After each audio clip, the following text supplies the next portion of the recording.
Betty Vlog One. Mwiriwe muraho, njye ndi Betty. Ndagushimira wowe tujye kubana muri iyi video. Amahoro y'Imana abane nawe. Uyu munsi noneho twabateguriye amazina meza wakwita umwana w'umukobwa, amazina afite ubusobanuro bwerekeza ku rukundo. Nk'ibisanzwe turahera ku mwanya wa nyuma tuza ku mwanya wa mbere. Kadutangire nta gutinda. Ku mwanya wa 20 turasanga izina Jamila, ni izina ry'abakobwa, rikomoka mu Barabu, rikaba risobanuye ukunditse cyangwa se umukundwa. Ku mwanya wa 19 turasanga izina Aime, ni izina wakwita umukobwa cyangwa se ukaryita umuhungu, rikomoka mu Bufaransa, rikaba risobanuye naryo umukundwa.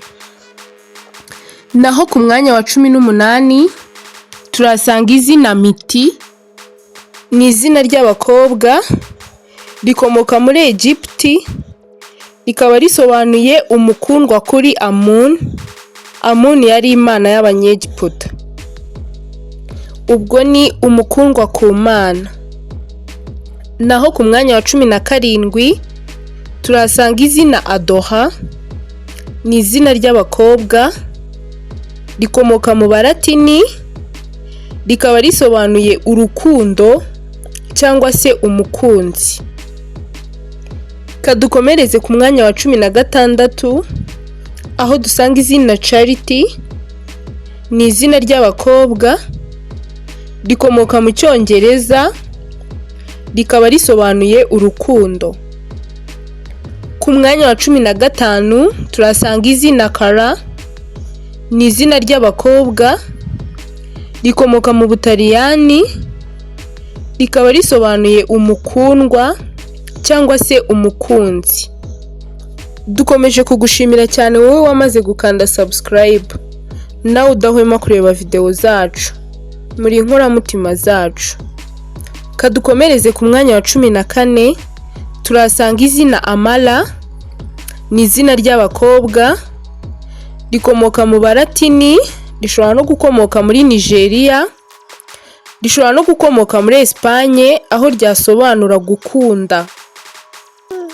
Naho ku mwanya wa 13 turasanga izina Kari, ni izina ry'abakobwa, rikomoka mu Bugiriki, rikaba risobanuye umwiza cyangwa se ukunditse cyangwa uw'igikundiro.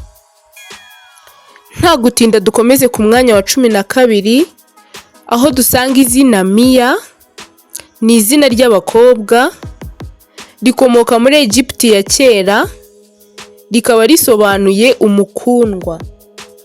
Ku mwanya wa 11 turasanga izina Amanda, ni izina ry'abakobwa, rikomoka mu Baratini, rikaba risobanuye urukundo rukwiye cyangwa se ibikwiriye urukundo, rishobora no gusobanura gukundwa. Nimba hari izina ushaka kugira ibyo umenyaho cyangwa se kurisobanukirwa neza, twandikire muri comment kuko turi hano ku bwawe. Kadukomereze ku mwanya wa 10 ku rutonde rw'amazina 20 agezweho wakwita umwana w'umukobwa ariko amazina aganisha ku rukundo. Turasanga izina Esme, ni izina ry'abakobwa, rikomoka mu Bufaransa, rikaba risobanuye ukunditse cyangwa se umukundwa. Ku mwanya wa 9 turasanga izina Amoha, ni izina ry'abakobwa, rikomoka muri Espagne, rikaba risobanuye urukundo. Ku mwanya wa 8 turasanga izina Dala, ni izina ry'abakobwa, rikomoka mu Cyongereza, rikaba risobanuye umukundwa cyangwa se ukunzwe. Naho ku mwanya wa 7 turasanga izina Agape, ni izina wakwita umukobwa, rikomoka mu Bugiriki, rikaba risobanuye urukundo cyangwa se amarangamutima cyangwa se ibyiyumviro. Ku mwanya wa gatandatu ku mazina agezweho wakwita umwana w'umukobwa, amazina aganisha ku rukundo, turasanga izina Mirna. Ni izina ry'abakobwa rikomoka Irelandi, rishobora no gukomoka mu Bugiriki, rikaba risobanuye umukundwa. Naho ku mwanya wa gatanu turasanga izina Devina.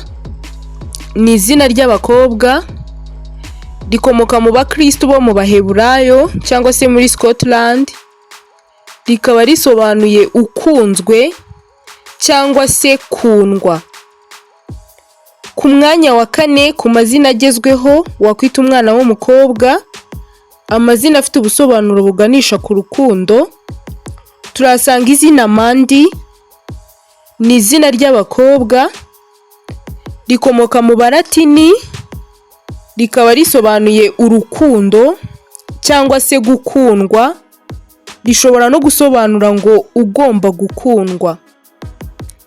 Naho ku mwanya wa gatatu tugana ku musozo turasanga izina Priya.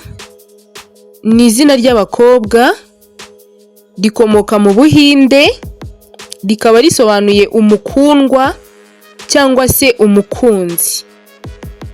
Kadukomereze ku mwanya wa kabiri aho dusanga izina Sherin. Ni izina ry'abakobwa rikomoka muri Amerika, rishobora no gukomoka mu Bufaransa, rikaba risobanuye umukundwa. Naho ku mwanya wa mbere ari naho dusoreje urutonde rwacu rw'amazina agezweho wakwita umwana w'umukobwa, amazina afite ubusobanuro buganisha ku rukundo, turahasanga izina Mariska. Ni izina ry'abakobwa rikomoka mu Balatini, rikaba risobanuye umukundwa. Turagushimiye cyane wowe waduhaye umwanya wawe ndetse nawe wamaze gukanda subscribe. Gusa nawe utarayikanda, reba aho hasi hari ijambo ryanditseho subscribe, urikandeho hanyuma ufungure inzogera kugira ngo utazajya ucikwa na notification zacu. Niba wakunze iyi video duhe like. Nimba hari icyifuzo ufite cyangwa se igitekerezo, twandikire muri comment hanyuma usangize n'abandi. Tunagushishikariza kutazacikwa n'urutonde rukurikira ruvuga ku mazina y'abana b'abahungu afite ubusobanuro bwerekeye ku rukundo. Murakoze.